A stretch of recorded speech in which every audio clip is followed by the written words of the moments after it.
E como nós vamos falar sobre saúde emocional na família, eu não vou ficar sozinho aqui. Quero chamar minha esposa aqui. E vai ser uma aula em conjunto.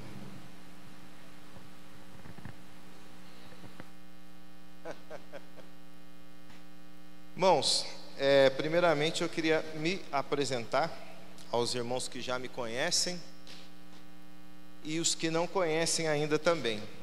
Eu sou Alberto Camargo, sou esposo da Daniele, pai da Ana Beatriz e do Ezequiel. Hoje estou ministro de música aqui na Quinta Igreja Batista. E de 2018 para cá, Deus me colocou um outro desafio. Primeiramente, cuidar da minha saúde emocional. Estava vivendo um turbilhão de situações. Já estava fazendo tratamento para ansiedade. E eu comecei a estudar essa área de desenvolvimento humano. Fiz alguns cursos. Comecei a me interessar por isso. Comecei a me interessar por ler. Eu que não gostava de ler. Em 2018 eu me desafiei a ler um livro por semana. Então agora eu já perdi até a conta de quantos livros eu li nessa área de desenvolvimento humano. Mas 2018 para mim foi um ano que eu li muito. Eu estava lendo um livro por semana, estava sedento. Eu nunca tinha parado para estudar a Bíblia lendo livro a livro, né? E eu comecei a estudar e foi providencial de Deus para a minha vida. E quando eu comecei a tentar resolver o meu problema, eu comecei a perceber a aptidão para ajudar outras pessoas também. E inicialmente eu comecei a dar mentoria para pessoas que estavam começando um negócio. E um dia, no meio de uma mentoria com um casal, era uma empresa familiar, né? O casal era sócio. Nós passamos 12 encontros juntos, e todos os encontros o assunto da empresa ficava de lado e acabava desviando para o assunto do relacionamento, para o casamento em si, e os problemas que eles viviam como casal. E nós ficamos o tempo todo nisso, até que eu entendi que não era isso que Deus queria que eu fizesse. Eu estava fazendo isso profissionalmente, e eu comecei a trabalhar com casais de forma profissional, fazendo mentoria com casais. Isso eu tenho desenvolvido desde 2018. E Deus me deu a oportunidade de trabalhar com vários casais, em grande parte pessoas ou que estavam afastadas da igreja, ou pessoas que nem frequentam igreja nenhuma. E tem sido para mim uma experiência fantástica, porque inclusive hoje de manhã eu estava conversando com a minha mãe. A minha mãe, ela teve depressão pós-parto, isso já faz mais de 30 anos, né? Que ela vem lutando com isso, tomando medicamento. E hoje a gente conversando, ela estava falando de uma prima que foi internada por conta de uma depressão profunda. E essa prima, ela estava bem. Eu tive a oportunidade de bater um papo com ela certa vez, e ela não quis sair dessa situação, né? E eu conversando com a minha mãe, falei: olha, cada caso é um caso, né? Mas o primeiro passo para vencer uma doença emocional é você querer vencer. E então do primeiro passo é a própria pessoa querer sair daquela situação. Não é uma situação fácil de sair, né? Para quem já teve ou conviveu com alguém que sofre de depressão, mas nenhuma ajuda é suficiente quando a própria pessoa não quer.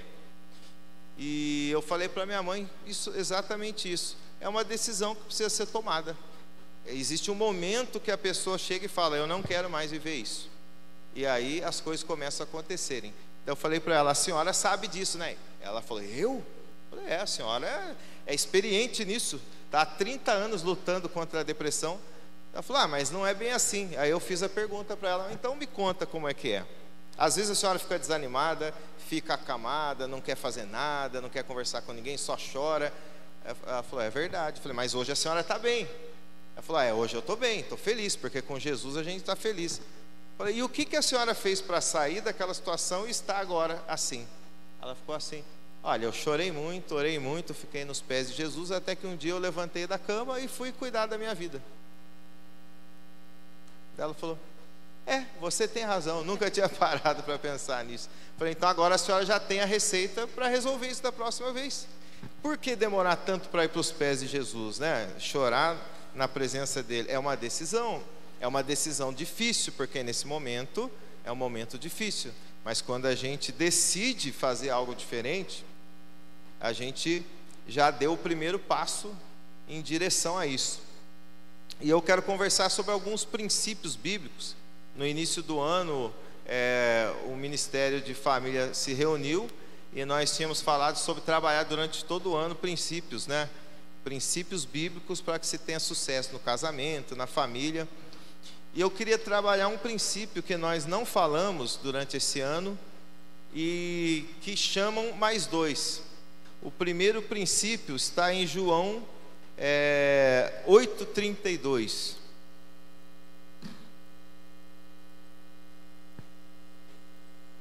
João 8:32. Mas antes de ler, eu queria fazer uma pergunta para vocês.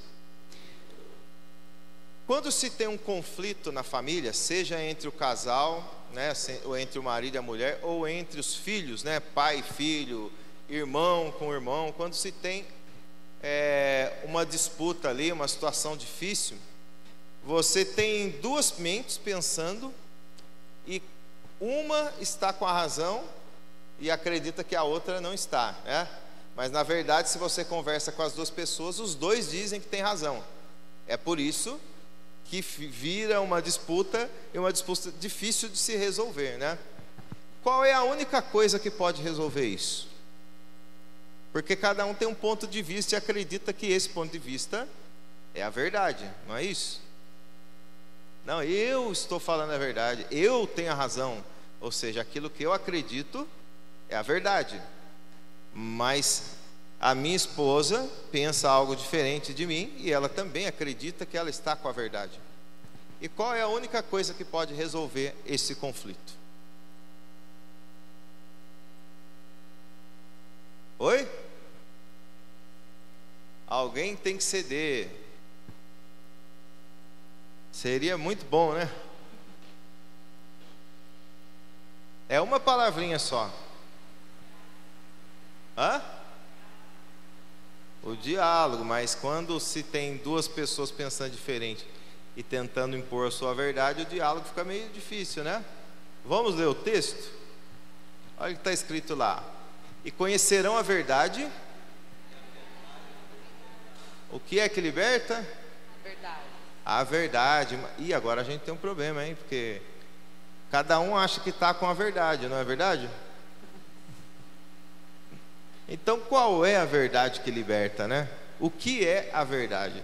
Essa é a pergunta de $1 milhão, né?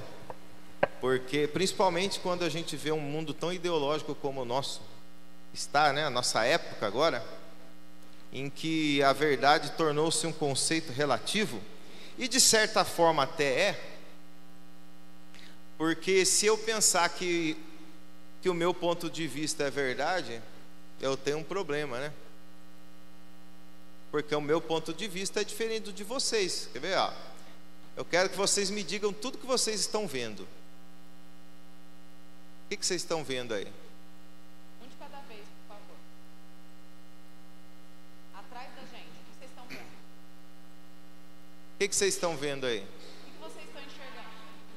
Uma caixa, piano, luz verde. Cachoeira. Cachoeira. Só imaginando mesmo, né? Mas eu não estou vendo nada disso que vocês estão falando aí. Oi? Ah, então, ó, tá vendo? Mas a gente também pode falar que a gente está vendo a porta de saída, um monte de carro andando lá na rua, tem um pedacinho de uma oficina lá, tem um computador, e aí? A gente está vendo também coisas Estamos diferentes, no mesmo ambiente, ó. mas a gente está no mesmo lugar. Hã? Nós estamos no mesmo ambiente, mas nós temos visão diferente do mesmo ambiente. E o que a gente faz para ver a mesma coisa? tem que olhar na mesma direção. Então, quando a gente tem ponto de vista diferente, não necessariamente nós estamos com a razão. E na maioria das vezes a gente não está com a razão, tá? Eu estou falando por mim mesmo. Por que isso? A verdade é o todo. E a nossa mente não alcança o todo. A nossa mente alcança só uma parte. Se eu fosse dizer que a verdade é um bolo, por exemplo, e eu corto um pedaço de bolo e entrego para o Ney, daí eu falo: o que é a verdade, Ney? Isso aqui, ó, isso aqui é a verdade. Não é de abacaxi. Não é a verdade. Porque o Ney só tem um pedaço do bolo. A verdade é o bolo. Então a verdade é o todo, não é uma parte só. E o que é o todo? O todo está fora de nós. Nós não alcançamos a verdade com a nossa mente. Porque a nossa mente, daqui a pouco a gente vai entrar em outros princípios que vão clarear mais isso. Mas a nossa mente, ela analisa tudo de acordo com ponto de vistas, de acordo com valores. E esses valores familiares, eles são diferentes de uma família para outra. As vivências, as experiências, os significados que nós damos às experiências. Eu vivi uma experiência talvez parecida com a minha esposa, mas o significado da mesma experiência para ela é diferente do significado que a experiência tem para mim. Por isso que se fala muito em ressignificar. Porque o ressignificar é você pegar uma experiência que você viveu e dar um significado diferente para ela. E as pessoas que conseguem fazer isso são as pessoas que encontram sucesso na saúde emocional. Porque a experiência pode ser uma experiência devastadora, mas se você dá um significado diferente para ela, essa experiência pode ser transformadora para a sua vida ou para a vida de outras pessoas. Então a nossa mente ela é limitada, ela não alcança o todo. A verdade, ela tem nome. Jesus falou: eu sou o caminho, eu sou a verdade. Então Ele é a verdade. Deus é o todo, Deus é a verdade. Mas Paulo fala que nós conhecemos em parte, né? 1 Coríntios 13, ele falando do amor, e é interessante porque o amor é Deus, Deus é amor. E quando nós olhamos tudo que Paulo vai falando ali sobre as características do amor verdadeiro, ninguém consegue ter tudo aquilo. Porque o amor, ele fala no final que agora nós conhecemos parcialmente, mas quando vier o que é perfeito, então nós conheceremos como ele realmente é. Então o amor é Deus, Deus é a verdade. Nós vamos conhecer a verdade quando ele se manifestar em plenitude. Mas enquanto isso não acontece, nós conhecemos parcialmente a verdade. Então quando nós temos uma disputa na família, não adianta nós ficarmos tentando resolver a situação de forma racional, porque nós vamos analisar aquela disputa e aquela situação baseado nas nossas experiências, nos nossos significados, nos nossos valores, e não na verdade. E é só a verdade que consegue trazer a solução quando duas pessoas acham que estão certo. Então nós entendendo a partir desse ponto de vista da verdade, o que é a verdade e a diferença entre verdade e perspectivas, eu queria trabalhar com vocês dois princípios que estão firmados na verdade, porque os princípios foram criados pelo próprio Deus. E um princípio que você não vai achar ele de forma explícita na Bíblia, mas você vai encontrar em diversas situações, é o princípio da ordem e hierarquia. Todas as coisas no universo obedecem uma ordem e uma hierarquia. Por exemplo, você tem o dia e logo em seguida você tem a noite. Deus criou o sol para iluminar o dia e a lua e as estrelas para iluminar a noite. Quem gosta de lua e estrela aí? Ninguém gosta, né? Quem gosta do sol? Nossa, esse daí tá danado. mais que você goste da lua e das estrelas, não vai resolver o seu problema se você quiser que a lua e as estrelas iluminem o céu durante o dia, porque isso é quebrar a ordem das coisas. Tudo obedece uma ordem pré-estabelecida. Foi Deus que fez assim. E todas as vezes que há uma quebra dessa ordem, você cria um conflito. Na família, se você quer ter saúde emocional, você precisa obedecer o princípio da ordem e hierarquia. E ordem e hierarquia na família eu chamo de precedência. Então os avós vieram primeiro do que os pais. Os filhos vieram depois dos pais. Então entre os avós e os filhos existe um posto hierárquico: avós, pais, filhos e netos. Uma vez eu ouvi uma frase que dizia assim: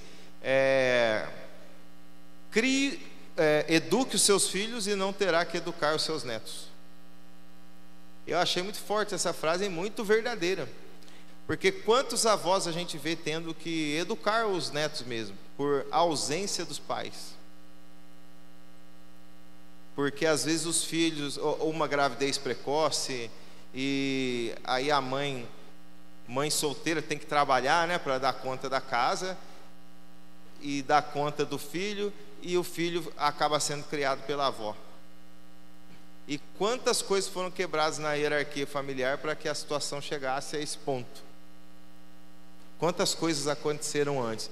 Então, existe uma precedência. Essa semana, eu acho que foi domingo que eu fiz o livro para a Bia. No domingo nós tivemos uma conversa muito séria com a Bia sobre algumas coisas que estavam acontecendo lá. E aí eu fui dormir quase 3 da manhã, porque eu falei para ela: olha, você essa semana não vai descer para brincar, não vai ter TV, e eu vou escrever uma apostila para você estudar, com 5 lições e 10 questões. Só eu para fazer essas doideiras, né, Ney? Aí eu fiquei até as 4 da manhã. Eu peguei 5 princípios sobre honra e obediência aos pais e escrevi lá. Deu acho que 40 ou 50 páginas. Eu fiquei até as 3 da manhã escrevendo, porque eu dei a minha palavra, né? E aí na segunda-feira eu fui lá, imprimi, encadernei e entreguei para ela. Ela falou: mas eu não quero fazer isso, eu não gosto. Eu falei: não tem problema, não é para você gostar, é só para fazer, né? Porque você está precisando aprender sobre isso. E aí ela fez algumas perguntas para mim sobre honra aos pais. Mas qual é o benefício, né, de se honrar os pais? Por que eu tenho que honrar os pais? Aí ela estava questionando, porque ela deixou de fazer algumas coisas que ela gosta, porque eu coloquei lá uma consequência para ela, e ela teve que passar a semana toda estudando, e chorosa, triste, porque ela deixou de fazer as coisas dela. E eu fui explicar Efésios capítulo 6 para ela. Eu vou até ler aqui. Efésios 6, o verso 1 diz assim, ó: vós filhos, sede obedientes a vossos pais no Senhor, porque isso é justo. Honra a teu pai e tua mãe, que é o primeiro mandamento com promessa.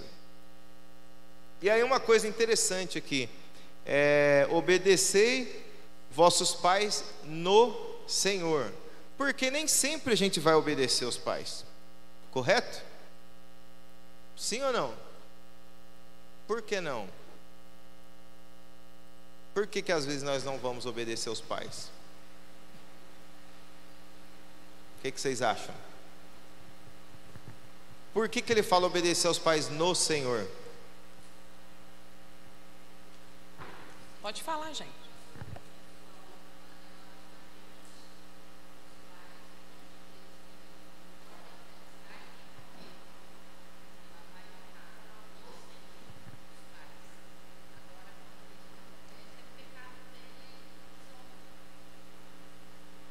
Honra é na frente e distante, né?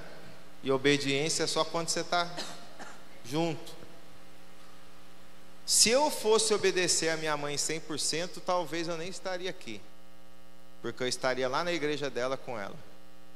Mas chega um momento que você tem que decidir.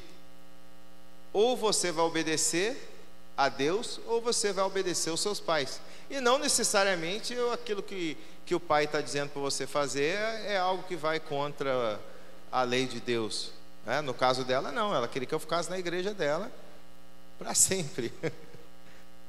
Inclusive hoje mesmo ela falou: mas será que se eu tivesse lá, Deus teria feito tudo o que Ele já tem feito na minha vida até hoje? E será que é desonra eu não estar na igreja da minha mãe? Será que eu estou desonrando a minha mãe? Ou será que quando ela me vê trabalhando no ministério, isso não honra? Como uma vez o meu pai me disse, eu acho que foi no Dia dos Pais, eu dei um abraço nele, agradeci, né, por tudo que ele fez pela gente. Daí ele falou: olha, meu maior orgulho é você ser uma pessoa melhor do que eu. Eu falei: pai, eu nunca vou ser uma pessoa melhor que o senhor. É impossível isso acontecer. Mas essa é a visão dele, e essa visão é honra para ele.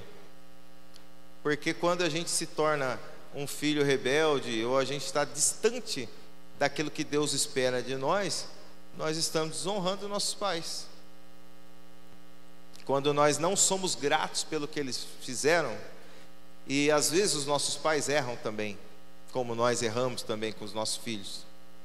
Mas eu sempre digo para a Bia que os pais fazem o melhor que eles podem com os recursos e as informações que eles têm. Hoje eu tenho por obrigação ser um pai melhor do que o meu pai foi, porque eu tenho mais recursos e informações do que ele teve. E eu não posso olhar para as falhas que ele teve na educação lá atrás com cobrança, porque isso é desonra. Eu tenho que olhar com misericórdia e dizer: olha, meu pai fez o melhor que ele pôde com a informação que ele tinha. Hoje eu não posso errar, porque eu tenho mais informação. Então, obedecer no Senhor é você obedecer os seus pais naquilo que agrada a Deus.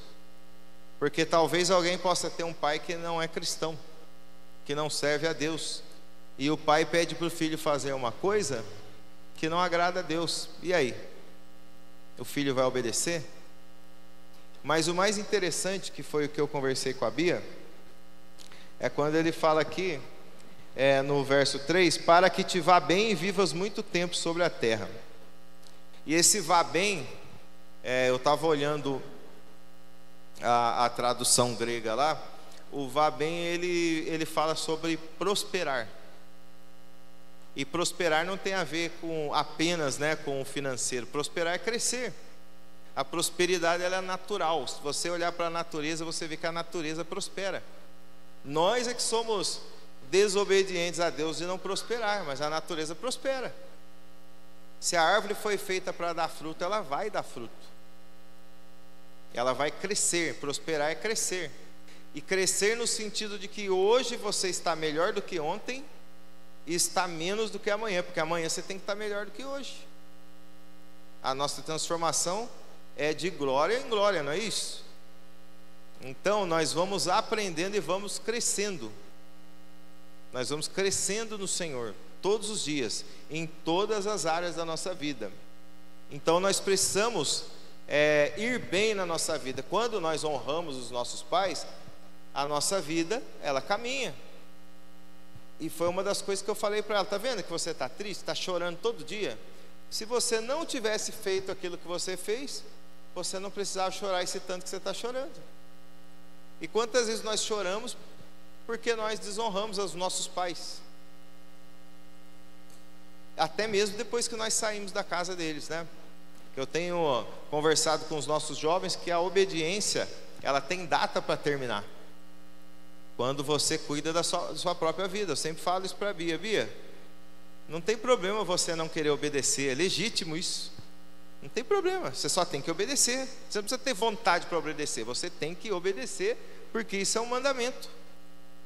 Agora, usa esse inconformismo em obedecer para você fazer algo a respeito, para você estudar, para você aprender, para que um dia você cresça, prospere e você possa cuidar da sua própria vida. Aí o dia que você estiver pagando as suas contas, estiver morando na sua casa, você não vai precisar obedecer mais. Você vai fazer as suas regras nas suas casas. A obediência acaba, mas a honra continua para sempre. Só que tem filho que está quebrando o princípio da ordem. Por quê? O que ele faz? Ele desonra os pais e continua obedecendo para o resto da vida. E aí ele casou e o casamento está destruído. Por quê? Porque ele está obedecendo os pais dele ainda depois de casado. Eu atendi alguns casais que estavam vivendo problemas seríssimos por intromissão dos pais no casamento.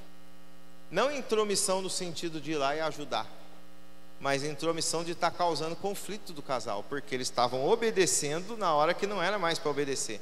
Eles desobedeceram a vida toda e casaram errado. E aí, no momento que era para eles pararem de obedecer, eles começaram a obedecer, porque a consciência pesou. Eles começaram a obedecer na hora que já não era mais para obedecer, mas desonravam os pais, porque a vida deles não glorificavam a Deus e não dava orgulho para os pais depois de casado. Toda briga, a filha pegava as coisas e ia para a casa da mãe.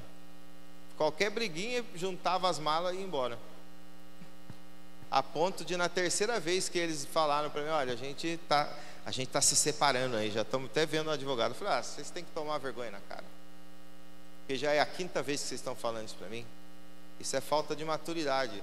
E aí eles acabaram voltando, conversando.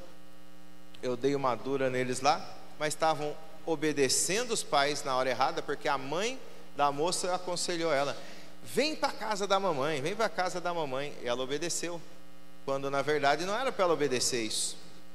Porque quando nós casamos, nós rompemos com a nossa família de origem e nós constituímos um novo núcleo familiar. E um outro aspecto do princípio da ordem, Efésios 5, 22 a 30, diz assim: mulheres, sujeitem-se a seus maridos. Mais uma vez o complemento aí, como ao Senhor. Pois o marido é o cabeça da mulher, como também Cristo é o cabeça da igreja, que é o seu corpo, do qual ele é o Salvador. Assim, como a igreja está sujeita a Cristo, também as mulheres estejam em tudo sujeitas a seus maridos.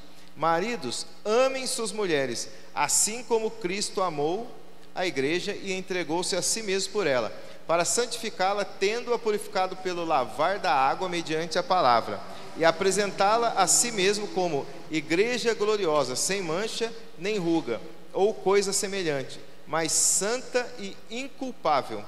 Da mesma forma, os maridos devem amar as suas mulheres como a seus próprios corpos. Quem ama sua mulher, ama a si mesmo. Esse texto está cheio de ordem e hierarquia. E infelizmente a nossa sociedade está tão doente que tem o movimento feminismo, mas não o movimento feminismo original, mas esse deturpado pela ideologia, que ele plantou na cabeça da sociedade que essa submissão é a mulher ser capaz do homem, que a mulher ela é menos importante do que o homem, que a mulher ela tem que obedecer o marido. E aí ele criou um problema, porque ele criou mulheres independentes. E é até interessante, porque eu fiz um comentário num post, acho que há um mês e meio atrás, que tinha uma moça falando lá que a mulher ela tem que trabalhar, ela tem que conquistar o seu espaço na sociedade, ela tem que ganhar o seu dinheiro, porque daqui a pouco o homem dá um chute nela e ela vai embora, e aí ela não tem o que fazer da vida, ela vai sofrer com os filhos, ela não tem dinheiro, ela não tem uma casa, não tem para onde ir, ela acaba ficando abandonada. Eu falei: então a mulher ela tem que deixar esse mundo machista de lado, se preocupar menos com a família, com os filhos, dividir a tarefa com o homem, pagar uma babá, e ela tem que ir à luta. E aí eu falei para essa moça assim: olha, quando você quebra o princípio da ordem, você gera um problema que agora você vai ter que consertar ele. Então o primeiro princípio da ordem é: com quem que você casou? Você errou no recrutamento e seleção. Teve uma aula que nós demos para os jovens, no mês de julho, foi sobre recrutamento e seleção para encontrar um namorado já pensando na vaga, né? Porque a vaga não é para namorada, a vaga é para marido ou para esposa. Quando vai namorar, a vaga não é para namorada, a vaga é para esposo ou esposa. Então errou no recrutamento de seleção. Casou pelos motivos errados, com a pessoa errada, de forma errada. E aí isso vai gerar vários problemas no futuro. E eu não vejo como o problema a mulher trabalhar, não. Eu acho que a mulher tem que fazer o que ela quiser. Mas só que dentro de casa e dentro da família os papéis precisam ser bem definidos. Porque quando a mulher ela é responsável por trazer segurança à família, ela está se sobrecarregando com uma coisa que não é papel dela. Tanto que Deus falou assim, ó, deixará o homem e unir-se a sua esposa, serão ambos uma só carne. E como o homem tem dificuldade para deixar a mãe, né? A semana passada alguém falou para mim assim, olha, eu fui na casa de uma pessoa que o filho, a mãe coloca comida no prato para ele. Eu fiquei pensando, coitada da esposa desse rapaz quando ela casar com ele. Porque ela pode fazer uma gentileza, mas e se ela não puder fazer? Ele não vai viver? E olha que responsabilidade que ela vai ter.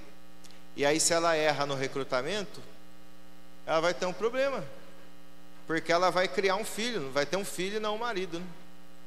Porque o princípio da ordem começa a ser quebrado. E aí a gente volta lá na situação da moça lá. A mulher ela entra para o casamento e ao invés de ela ter uma única ideia na cabeça dela, eu tenho que ser a melhor esposa e a melhor mãe para os meus filhos, porque o meu marido, segundo a Bíblia, ele tem que morrer por mim, ele tem que me amar e de uma forma pesada, é como Cristo amou a igreja, ele tem que se sacrificar pela mulher. A mulher ela casa com a preocupação de que eu tenho que construir uma carreira profissional à altura, porque se alguma coisa der errado, eu vou estar amparada nos meus próprios braços. Esse casamento não tem chance de dar certo. Porque ao invés dos dois ter um único propósito, que é constituir uma família emocionalmente saudável, cada um está preocupado com o próprio umbigo. O marido em cuidar da vida profissional dele e a esposa cuidar da vida profissional.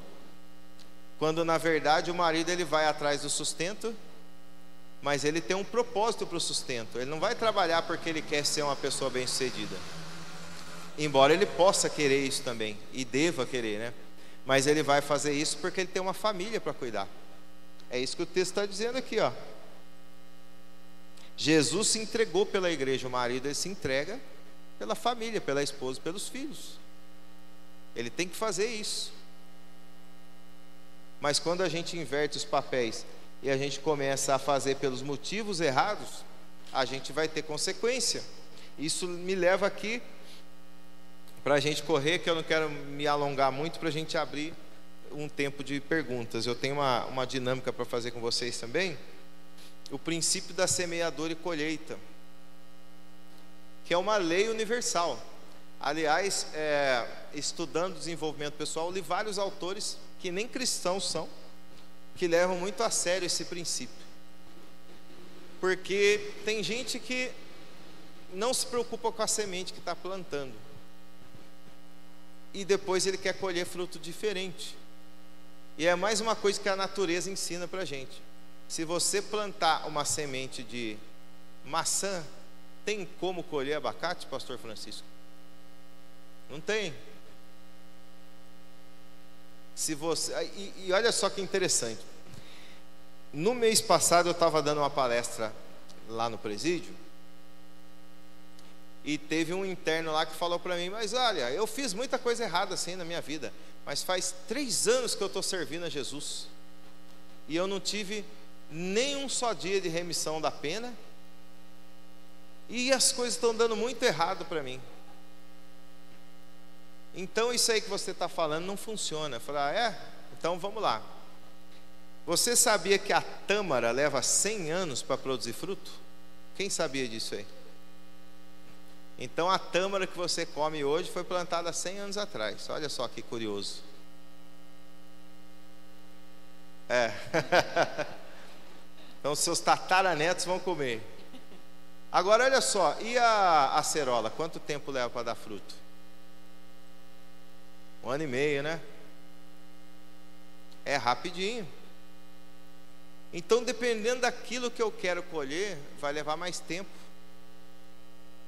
Aí, possivelmente, o que ele está colhendo agora foi o que ele plantou lá atrás. E o que ele está plantando de bom agora, vai levar anos para ele colher. Mas nós temos a garantia que a colheita é certa. A Bíblia diz que tudo que o homem plantar, ele vai colher. Tudo, seja bom ou seja ruim. Porque depois do dilúvio Deus falou assim: enquanto a terra durar, sempre haverá sementeira, colheita, frio e calor, verão e inverno. Sabe o que ele está dizendo? Tudo que eu puder providenciar para vocês, para que esse princípio da semeadura e da colheita continue perpetuado, eu vou produzir. Já está decidido, é princípio, vai acontecer, queira você ou não, mas eu preciso plantar. Tem gente que olha para a situação na família e ele faz assim, é como se você fizesse isso aqui, ó, você está com vontade de comer maçã, aí você chega lá, o solo é totalmente fértil, já está adubado, a temperatura ela é propícia para nascer a maçã, só não tem a semente lá. Aí você ajoelha e fica lá orando: em nome de Jesus, terra, produza semente, produza maçã, produza maçã, produza maçã. E Deus está olhando para você: mas peraí, cara, cadê a sua oferta para que a maçã seja produzida? É a semente, né? Você vai ficar orando a sua vida inteira e não vai acontecer nada lá, porque você tem que plantar. Você vai ter que plantar a maçã para ela nascer. Se você não plantar, você pode ter o melhor solo, não vai nascer. E aí tem gente querendo colher saúde emocional na família, mas só está plantando discórdia, só está plantando confusão. Quer ver, ó? Repita comigo aí. Ofensa é empurrar uma mola. Agora fala a frase inteira com convicção, ó. Ofensa é empurrar uma mola. Sabe o que é isso? Toda vez que você ofende alguém, seja o cônjuge, seja o filho, seja um amigo, você está empurrando uma mola. Uma hora a mola volta e vai dar na sua cara. Então, quando a gente está discutindo aqui com o cônjuge, quando eu discuto com a minha esposa, eu estou empurrando uma mola. E uma hora a mola vai dar na minha cara. Eu estou semeando. Ah, mas eu tenho razão. Prefira ser feliz a ter razão. Essa foi a melhor frase que eu ouvi até hoje. De que adianta eu ter razão e minha vida ser um inferno? Se eu quero cuidar da saúde emocional da família, eu preciso tomar cuidado com as palavras que saem da minha boca. A ofensa é uma mola que você empurra. E quando você ofende constantemente, você está colocando a pressão máxima na mola, né? A pessoa mais pacata um dia ela vai explodir, porque é uma semente. Eu vou desenhar aqui para vocês verem o ciclo da semente.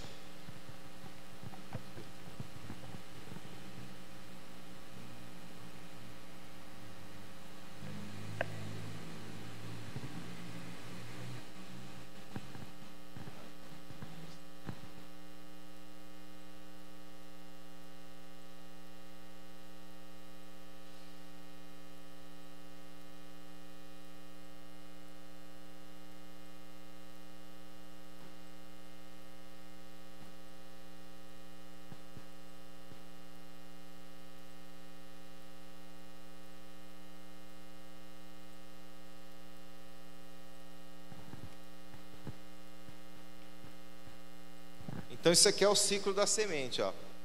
Primeiro é a mágoa, é a raiz. Você planta algo no filho, por exemplo, uma injustiça. Eu li um livro chamado As 5 Feridas Emocionais. Ele fala sobre injustiça. o que a injustiça causa na pessoa depois de adulto, na sua criança interior, né? Um evento de injustiça, por exemplo, eu vou contar um aqui para vocês, tá? Eu posso contar de coração aberto porque já foi resolvido. Eu ressignifiquei isso ano passado, né? O meu pai ganhou uma caixa de brinquedos. A gente tinha poucos brinquedos, ele não tinha muita condição. E aí ele me comprou eu tinha vontade de ter um ferrorama. Aí ele ganhou uma caixa de brinquedo e tinham vários. Aí ele deu um para cada filho, eram 5 homens. E o ferrorama estava lá, ele me deu o ferrorama. Aí eu tenho um irmão que é terrível. Até hoje ele é terrível, tá? Ele enjoou do brinquedo dele e ele queria brincar com o meu na hora que eu estava brincando, tinha acabado de ganhar. E o meu pai, ele sempre foi muito calmo assim, mas quando ele se enchia da falta de paciência, ele explodia. E aí eu lá brincando com um ferrorama, o meu irmão veio em cima e queria brincar, e virou aquela briga de irmãos, e o meu pai já estava no limite dele, final de semana, sexta-feira, final de tarde, cansado. Ele foi lá, ninguém vai brincar mais, né? Era pedreira, né? Baixou o Thor nele, pegou a marreta e ele moeu o ferrorama. Isso é uma injustiça. E aí o que aconteceu? Eu guardei isso para a minha vida toda. E aí isso causou uma mágoa. Como é que essa mágoa é curada? Vamos lá. Perdão. Mas uma criança de 9 anos tem condições de perdoar sozinha, né? Entender a situação e perdoar? Ela tem maturidade para isso? O que vocês acham? Não tem. Quem tinha que conduzir isso? O adulto. Aí ele não conduz, ele deixa para lá. Essa mágoa virou um ressentimento. Esse é o ciclo da semente que é lançada, tá? Virou um ressentimento. O ressentimento não foi resolvido. A criança, ela fica ressentida com aquilo, ainda está no consciente dela, mas não foi resolvido. Vira vitimização. A dor é tão forte que a criança começa a se vitimizar. E como é que essa vitimização se manifesta? Ela acha que todo mundo está contra ela. Vocês conhecem alguém assim? Sabe o que é uma pessoa vitimista? Que a culpa de tudo é dos outros, nunca é dela. A pessoa se sente injustiçada pelo mundo. Ela nunca consegue ter autorresponsabilidade. Sempre o problema que acontece com ela é culpa de outra pessoa. E eu conheço muitos adultos assim. Antes eu tinha dificuldade de lidar com adulto assim. Depois que eu comecei a estudar e entender isso aqui, hoje eu consigo enxergar onde isso começou e fica mais fácil para lidar com a pessoa. E da vitimização não curada, ela vem para o último estágio da semente, não merecedor. Esse estágio do não merecedor é o fruto, tá? A mágoa é a raiz que causou lá dentro, a raiz da amargura. O ressentimento é a pessoa reclama da pessoa que participou daquilo. Ela fica reclamando do pai, né? O filho, meu pai foi lá e fez isso. Ela ainda está lembrando aqui, isso é o caule. Depois vem as flores, né? Antes do fruto vem as flores. As flores é a vitimização, ela reclama de tudo e de todos. Agora um problema que aconteceu ali com o pai, acabou ficando tão enraizado na criança, que isso agora ela olha para todo mundo e ela começa a culpar todo mundo por tudo. E vem para o último estágio, que vai para o inconsciente, que é a anulação do sentido. É a criança que não se sente merecedora. Aí é aquela pessoa que, por mais que você faça para ela, ela nunca está satisfeita, porque ela sente que ela não merece aquilo de bom que você está fazendo, e ela começa um processo de autossabotagem. Ela recebe um carinho, ela recebe algo de bom, e ela começa a procurar naquilo que ela recebeu que é bom, algo ruim para ela reclamar, porque ela não se sente merecedora do carinho e da atenção de outra pessoa. É isso que acontece com muitos adultos, porque houve uma semente de injustiça. E o que acontece com a pessoa que se sente não merecedora? O que ela vai fazer agora? Vamos lá. Agora essa criança cresceu, é um adulto e é pai.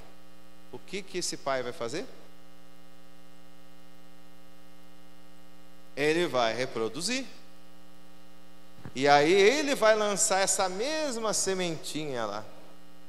Então, nós precisamos sondar a nossa vida para ver quais foram as sementes de mágoa que lá na infância a gente não sabia resolver, mas agora como adultos a gente tem condições de raciocinar e resolver. Nós não precisamos ouvir o pedido de perdão para a gente perdoar. A gente só precisa ter uma atitude: eu vou perdoar. A mudança, ela é imediata. A mudança é imediata. Fala aí no microfone. A mudança, ela é imediata. E a transformação é um processo. Agora explica isso. A mudança, ela acontece no mesmo momento que você decide fazer o que é correto. E a alimentação dessa transformação é um processo. Então, levando pelo lado mais prático, você não conhece Jesus e um belo dia alguém te apresenta Jesus, e aí você fica com aquilo na sua cabeça, e um dia você decide aceitar Jesus. Você vai viver uma mudança imediata, mas você não vai ter uma transformação imediata. Isso vai ser um processo na sua vida, um processo da santificação, e isso é em todas as áreas da nossa vida, principalmente em áreas emocionais, né? Eu posso contar bem rápido um pouco assim da minha vida, mas de tudo isso que o Alberto está falando, eu cresci sem o meu pai, né? Hoje eu digo que eu não usei isso para eu ser vítima de nada do que aconteceu com a minha vida, muito pelo contrário. É claro que quando você é criança, você não consegue lidar muito bem com a questão da rejeição de um pai que te rejeitou, que não te aceitou, e que dentro de um contexto ali, acabou eu sendo criada por mãe, por avó, como o Alberto disse no começo. Então a minha vida poderia ter seguido um rumo completamente diferente da que seguiu. Eu com certeza não estaria aqui hoje, com certeza, sem sombra de dúvida. Primeiro, se não fosse a misericórdia e a graça de Deus pela minha vida. Esse é um ponto principal. Ao longo da minha vida eu sempre me senti cuidada por Deus, sempre me senti cuidada pelo Senhor, mesmo sem ter o conhecimento que eu tenho hoje. Então lá atrás eu tive uma mágoa que gerou um ressentimento, que num certo tempo da minha vida gerou sim uma vitimização, e que também me deixou não ser merecedora daquilo que Deus tinha para mim. Quando eu entendi tudo isso, entra naquilo que o Alberto acabou de falar. Você não precisa que a pessoa te peça perdão, ou que você vá até a pessoa te pedir perdão por algo que ela fez, ou por algo que te machucou, para você liberar essa pessoa, né, de uma certa forma. Porque quando você carrega a mágoa, você carrega também essa pessoa junto com você, para sempre na sua vida. E muitas coisas na nossa vida não dão certo porque a gente está carregando as pessoas. Então a gente precisa perdoar e liberar essas pessoas da nossa vida para que a gente cresça, para que a gente amadureça e para que Deus flua através da nossa vida. Porque todas as vezes que a gente tiver algo que não é resolvido, a gente sempre vai voltar naquele ponto. Em algum momento da nossa vida nós vamos voltar naquele ponto. Então nós precisamos resolver as questões emocionais de dentro do nosso coração, todas elas. E isso é uma transformação, é um processo, porque nós temos diversos bloqueios que são feitos por muitas pessoas, seja pai, mãe, que geralmente são os mais, os principais dos bloqueios que a gente tem, geralmente é pai e mãe, mas existem bloqueios que são feitos por professores, por avós, por tios e por aí vai, por amigos. E ao longo da sua vida, você precisa buscar entendimento e conhecimento. Então quando você passa a se conhecer, a estudar sobre isso, a se preocupar com essas questões, você vai descobrindo diversas coisas que aconteceram com você ao longo da sua infância. Então, exatamente o que o Alberto falou. Podem passar anos até você descobrir algo que aconteceu lá atrás. E você precisa dar um novo significado para aquilo. Porque a forma como você vai ver as coisas vai mudar. E com certeza o seu bloqueio tem tudo a ver com o seu propósito. Tudo a ver. Com certeza Deus quer usar você naquilo que alguém causou alguma mágoa em você, para que você possa curar outras pessoas desse mesmo bloqueio e dessa mesma mágoa. E isso é muito sério, porque nós não estamos aqui por acaso, irmãos. A gente está falando sobre propósito, e nós precisamos entender e descobrir qual de fato é o nosso propósito aqui na Terra. E uma forma de você descobrir é saber que tem tudo a ver com o seu bloqueio. Então eu tive muitas coisas na minha vida, e é engraçado que eu atraio pessoas que passaram pela mesma situação que eu. Se eu não for curada daquilo, o que eu vou fazer? Eu vou ferir outra pessoa que precisa de cura. Então isso é muito grave, isso é muito sério. Nada que aconteceu com você é por acaso para você ficar se vitimizando, para você não se achar merecedor. Pelo contrário, é para você conseguir impulsionar pessoas que vão chegar em você com o mesmo problema. E aí você não vai só mostrar Jesus para ela, que é o que é mais importante, mas você vai mostrar ferramentas que pode fazer com que ela deixe de ser vítima, deixe uma mágoa, deixe um ressentimento e possa viver uma vida plena, porque é isso que Deus quer que a gente viva, uma vida plena. E ninguém consegue viver uma vida plena cheio de mágoa, cheio de bloqueio. Antes da gente fazer essa ferramenta que eu passei para vocês, que é uma das ferramentas que eu uso nas minhas mentorias, eu quero contar como foi que eu ressignifiquei a questão do trenzinho lá. E por que eu percebi que eu precisava fazer isso. Porque a gente está casado há 12 anos, e nesses 12 anos eu perdi a conta de quantas vezes eu contei essa história, né? Eu sempre repeti essa história. E aí quando o Ezequiel chegou, eu pensei, se eu não resolver isso, daqui a pouco eu vou fazer a mesma coisa com os dois, porque eles brigam bastante em casa. E nós, como pais, às vezes somos tentados a resolver tudo na explosão, né? Vocês vão brigar? Então também não vai brincar mais. E aí eu fico pensando, mas se eu fizer isso, eu vou perder a minha isonomia, porque eu não posso causar o mesmo bloqueio que meu pai causou em mim. Só que por outro lado, eu não posso chegar lá no meu pai e desabafar com ele essa história, porque senão eu vou ferir o princípio da honra. Eu não posso desonrar meu pai. A instrução vem do pai para mim. Eu não posso ensinar as coisas para meu pai. É uma coisa que a gente conversa entre nós. Quando eu vejo alguma coisa nos meus pais que eu acho que seria interessante orientá-los, eu peço para ela fazer, porque ela não é filha deles. Aí ela senta, ela tem um bom relacionamento com os meus pais, senta, conversa, né? Meu pai conversa bastante. Eu falo, olha, meu pai precisava de uma ajuda nisso, mas eu não posso fazer isso, porque se eu fizer eu vou estar desonrando ele. A menos que ele me pergunte, e mesmo quando ele pergunta, eu falo com o maior cuidado. Às vezes ele abre coisas para mim que eu gostaria de abrir da minha vida com ele, mas eu não faço porque a gente não tinha esse diálogo, e agora também não vai adiantar. Eu estou lá conversando uma coisa muito séria da minha vida com ele, e ele vira, olha, sabe o que eu fiz? Eu aprendi a trocar o motor da moto. Eu falando uma coisa terrível da minha vida para ele. Então eu já entendi que não adianta eu tentar ter esse tipo de relacionamento com ele, que não vai rolar. Deixa eu fazer uma observação aqui, só para vocês entenderem o nível. O Alberto tem um bom relacionamento, nós temos, né, um bom relacionamento com os pais dele e tudo mais.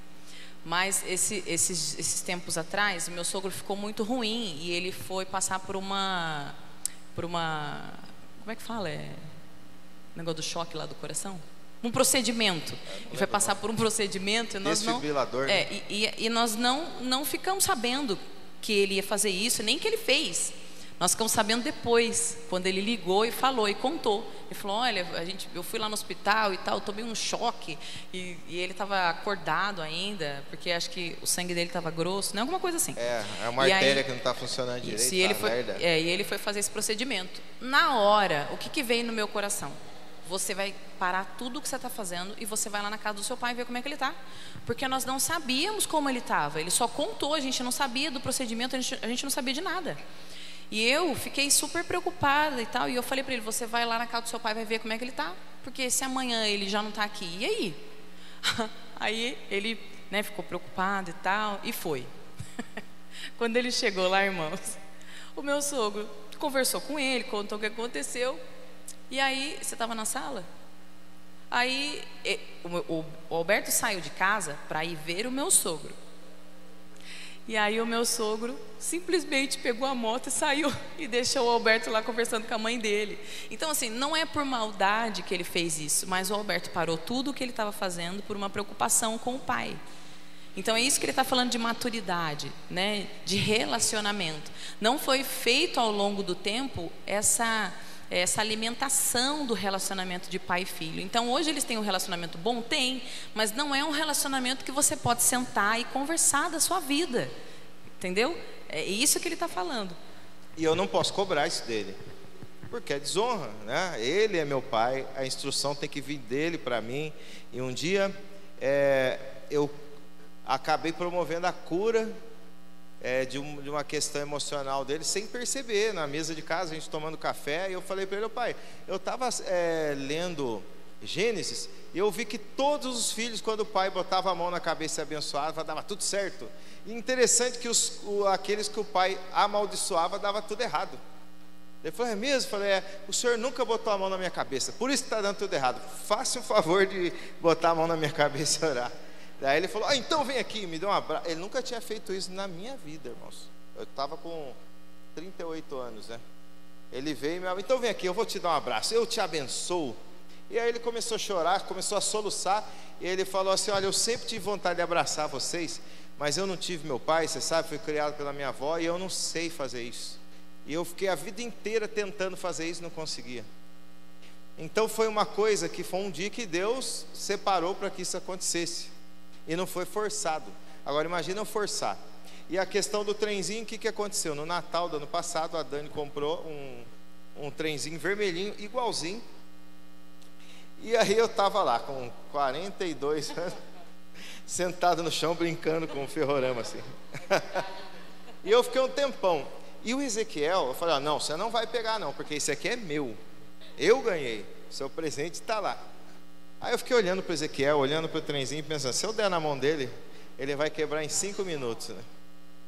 Aí eu falei, eu preciso me curar desse negócio.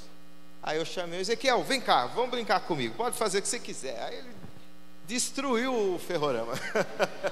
Ele quebrou tudo. E eu fiquei rindo e aquilo me curou, porque eu precisava disso.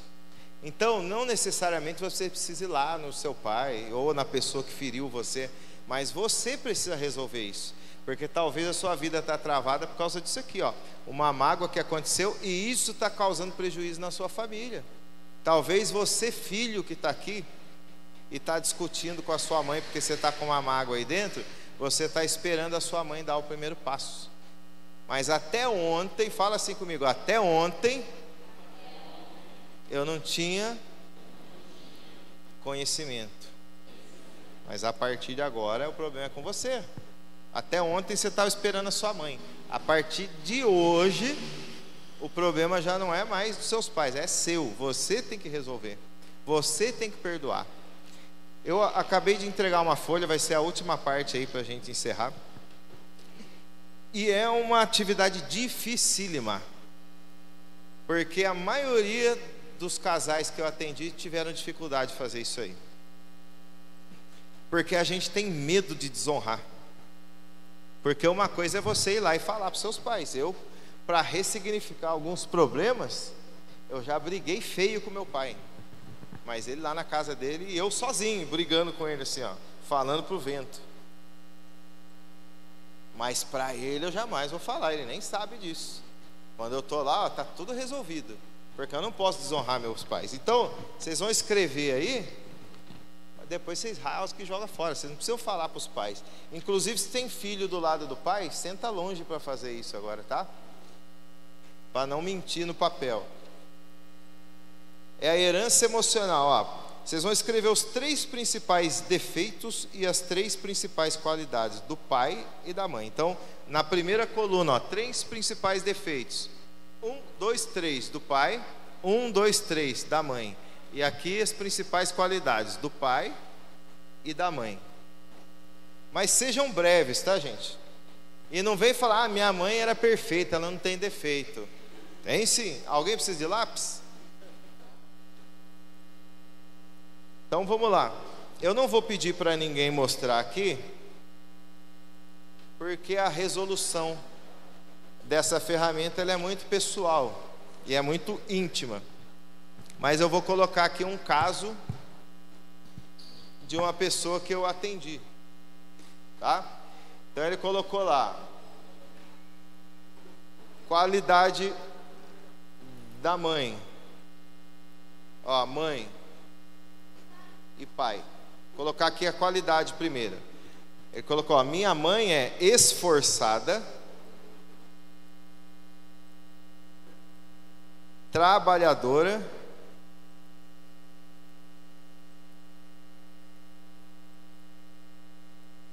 e justa. E colocou aqui a qualidade do meu pai, ó: carinhoso,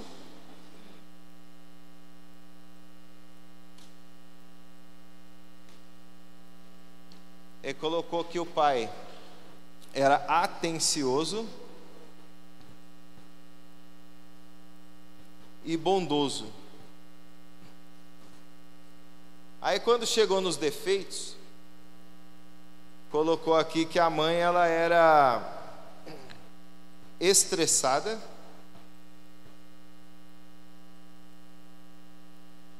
briguenta,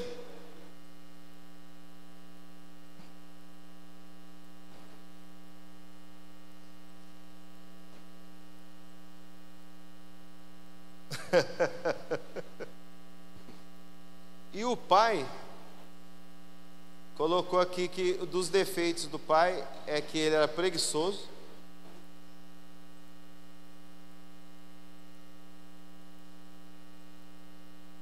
o pai ele era alcoólatra,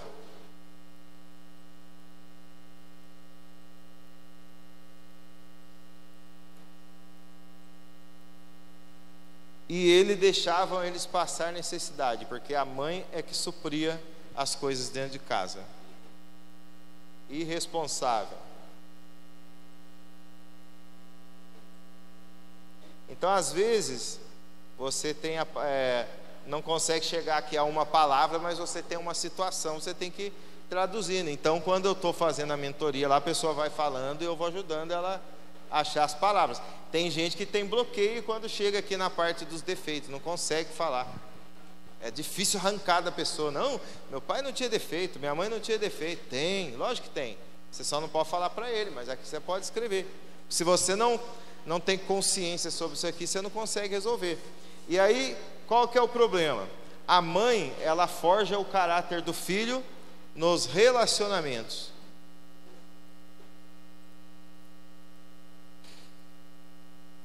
E o pai no trabalho. Então, toda a sua dificuldade de se relacionar com as pessoas diz respeito à sua mãe. Pelo menos 90%. E o pai é trabalho. Então, a pessoa, qual é o quadro dessa pessoa que escreveu isso aqui? E aí eu começava a falar, a esposa ficava rachando o bico. Ela falava: mas é exatamente isso aí mesmo? Como é que você sabe? Eu falei: é isso aqui, ó. Carinhoso, atencioso e bondoso. Todo mundo, sabe aquela pessoa que todo mundo gosta no trabalho? É a pessoa que faz tudo para todo mundo. Todo mundo gosta porque é uma pessoa bondosa, carinhosa e atenciosa. Só que é uma pessoa que é preguiçosa, ela acaba fazendo função de outros, mas a dela está sempre deixando a desejar. Ela não consegue promoção no trabalho, porque por mais que ela tenha boa índole, ela acaba sendo tudo isso aqui com as pessoas, mas ela deixa a desejar na função dela. E aí ela não consegue uma recolocação no mercado por conta disso. Não consegue ser promovida na empresa, às vezes ela perde a vaga dela. Ela não chega a ser a alcoólatra, pode até ser por influência do pai, mas ela não chega a desenvolver isso aqui. Mas o que vem junto com o vício do álcool? Vamos lá. Quais são as coisas que vêm de bandeja aí com as pessoas que são alcoólatras? Destruição da família, afastamento. Então, pode até não ser dada ao vício, mas todas as consequências que vêm com ele acabam acontecendo. Aí você fala, mas você desenhou aí o quadro dos meus pais e eu não sou assim. Você pode desenvolver isso, mas não necessariamente você precisa querer ficar assim. Às vezes a pessoa ela vai se desenvolvendo, ela vai se distanciando disso conforme ela vai percebendo. E aí a mãe que forja para o relacionamento, ó, esforçada, trabalhadora, justa, estressada e briguenta. Aí a pessoa no relacionamento é uma pessoa esforçada. Sabe o que é uma pessoa esforçada? É aquela pessoa que, se ela cair, acabou o relacionamento, porque ela leva o relacionamento nas costas. Seja o relacionamento com o cônjuge, o relacionamento com o filho. Porque isso aqui parece ser uma qualidade, né? Só que isso aqui forjou você, ó, tá invertido isso aqui, tá vendo? Ó? Isso aqui era para ser da mãe. Não que a mãe não possa ser trabalhadora, justa, esforçada, mas isso aqui está em desequilíbrio. E aí a pessoa ela é trabalhadora, ela tem um trabalho danado para cuidar dos filhos sozinha, ela tem um baita de um trabalho para fazer que o relacionamento dê certo, porque o outro não quer nada com nada. E a pessoa, sabe aquela pessoa que está sempre reclamando? Puxa, as coisas lá em casa estão difíceis, se não sou eu fazer isso, fulano não faz. É isso aqui. E aí, quando isso começa a cair a ficha, você descobre de onde isso veio, já é o primeiro passo para você começar a tratar. Não o sintoma, mas tratar a raiz do problema. É o caso de um casal que eu estava atendendo lá, que a moça tinha medo do cara bater nela.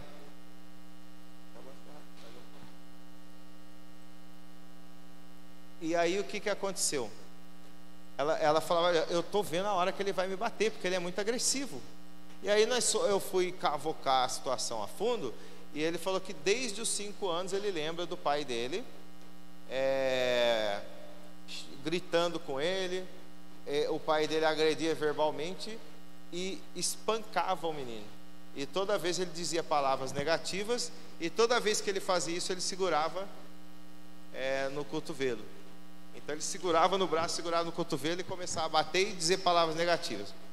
Aí a esposa não sabia nada disso, né? Isso com 5 anos, causou um bloqueio emocional. E aí o que acontecia? Toda vez que eles discutiam, quando ela segurava no braço dele, aquilo ali era um gatilho que fazia ele voltar numa situação que estava escondida dentro dele, que nem ele lembrava. E aí toda a agressividade que ele aprendeu com o pai dele vinha à tona, porque ele lembrava de forma inconsciente do que aconteceu com o pai. Então o que precisou fazer? Primeiro, trazer à luz o que tinha acontecido, para que a esposa soubesse e fosse mais sábia e não botasse a mão no braço dele, até ele se curar. E aí a gente foi todo um processo para que ele fosse se libertando disso e ressignificasse. Então, são assuntos bem complexos, difíceis de trabalhar, né, com uma palestra só, mas o objetivo é que vocês saiam daqui sabendo que tudo tem solução. Por mais que esteja difícil e que algumas coisas sejam difíceis em casa, tanto com o relacionamento com os filhos, como com o relacionamento entre o casal, tudo tem solução. E a solução é olhar para a verdade, porque a verdade traz à luz essas coisas que estão escondidas dentro de nós.